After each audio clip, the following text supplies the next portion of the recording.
Pisces, I'm Ronique and welcome to Scorpio Soul Time. I hope you all are doing well. Today we're going to talk about the October 2022 month ahead tarot readings. This is a great opportunity to be able to see what the energies are astrologically around us, as well as be able to tap into the tarot as a divination tool to see how these energies play out with you. So welcome. If this is your first time to Scorpio Soul Time, welcome. This is where we pull tarot cards, discuss the astrology that is going on up in the heavens, and then you can look at your sun, moon, or rising sign, or any planets that you have more personal planets in. You can definitely look at those signs as well in this video series. So Pisces, this is an important month for the collective, as October, to me personally, I think that October is going to set the stage for the rest of 2022, because October, November, and December are all going to be I believe hinged on this new eclipse season that we're entering. So we do enter eclipse season on October 25th.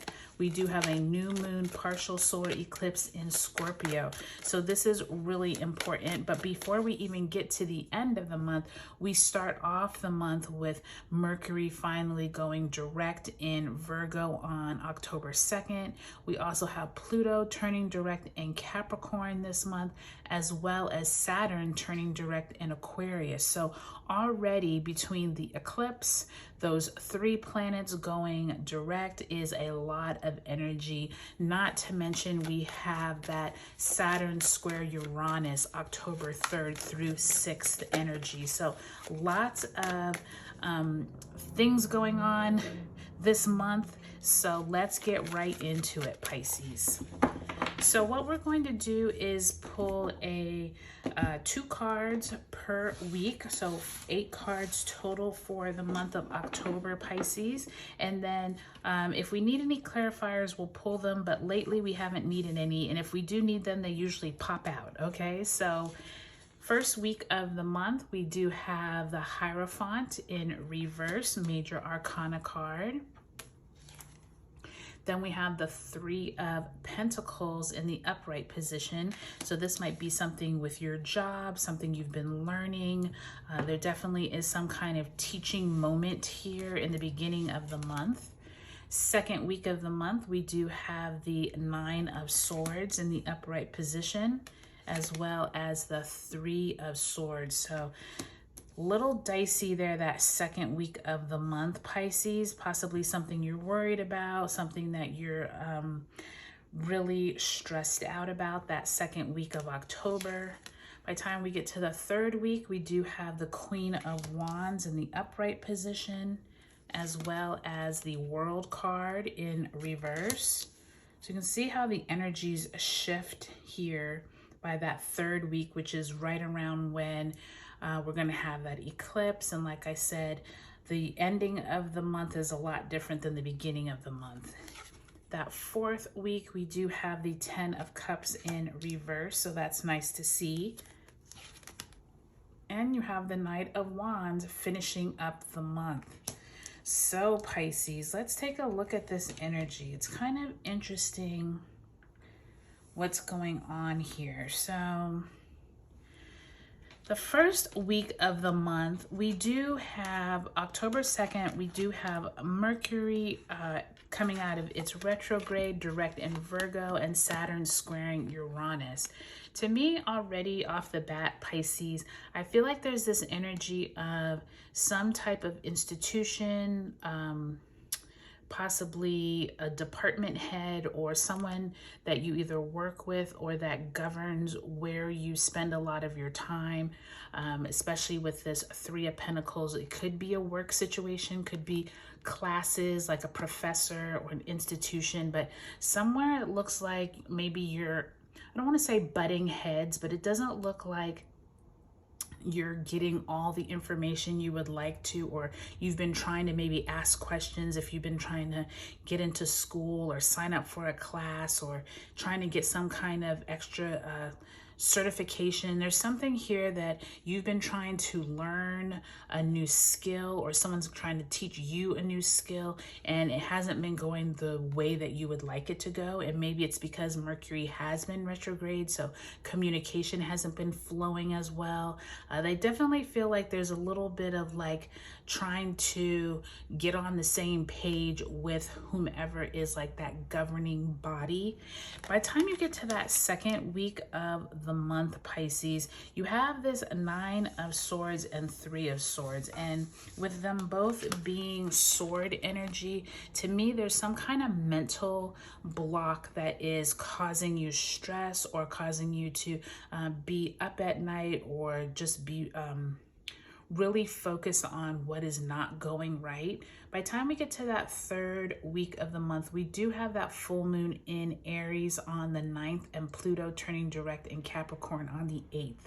So I'm wondering if this is something dealing with you found out some information that maybe was hidden before, especially with Pluto. In Capricorn, it could be like something dealing with a job that was like hidden for a while. And I also feel like on the 11th, the Sun trines Saturn and Mercury moves into Libra. So this could be that mercurial energy is going to be with us throughout the month, of it coming out of its retrograde, it moving into Libra, and then later in the month moving into Scorpio. So there might be something around some thoughts you've been having.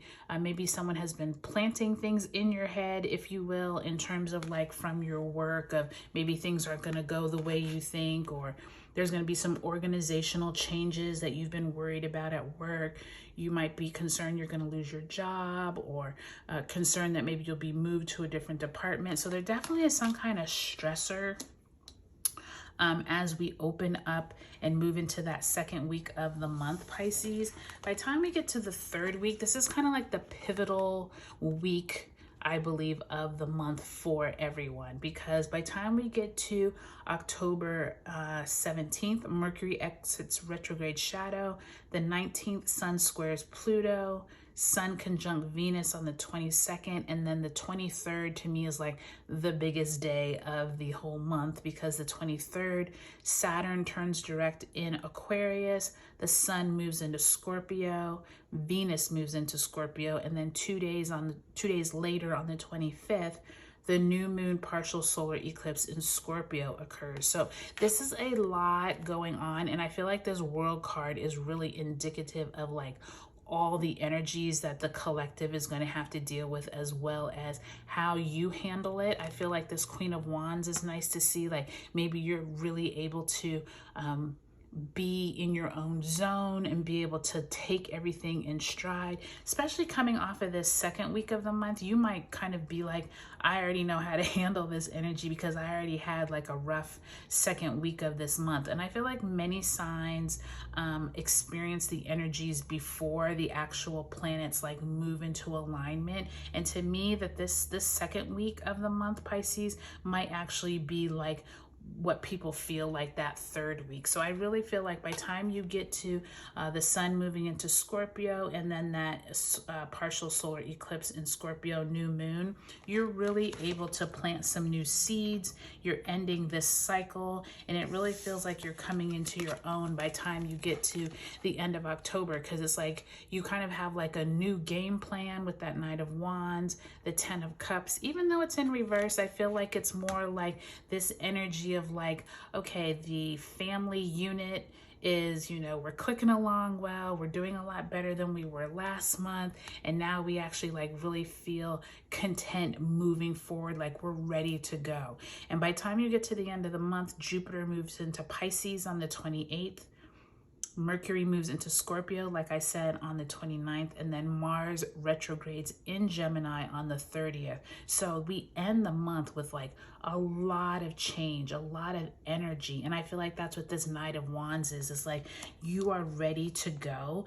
I just think, Pisces, as long as you can kind of navigate through this second week of the month, that I think has to do something either with your job or something that you're trying to get information from a higher source, meaning like a bank or a boss or, you know, an institution. I think if you can get through those first few weeks, to me, it opens up towards the end of the month, which is a lot different than many of the other signs who kind of have the reverse, where they kind of start off on this good note and then towards the end of the month, they kind of flip-flop and it gets a little more tense. So take a look at your sun, moon, and rising signs, Pisces, and I hope you have a great October, and let me know how everything goes.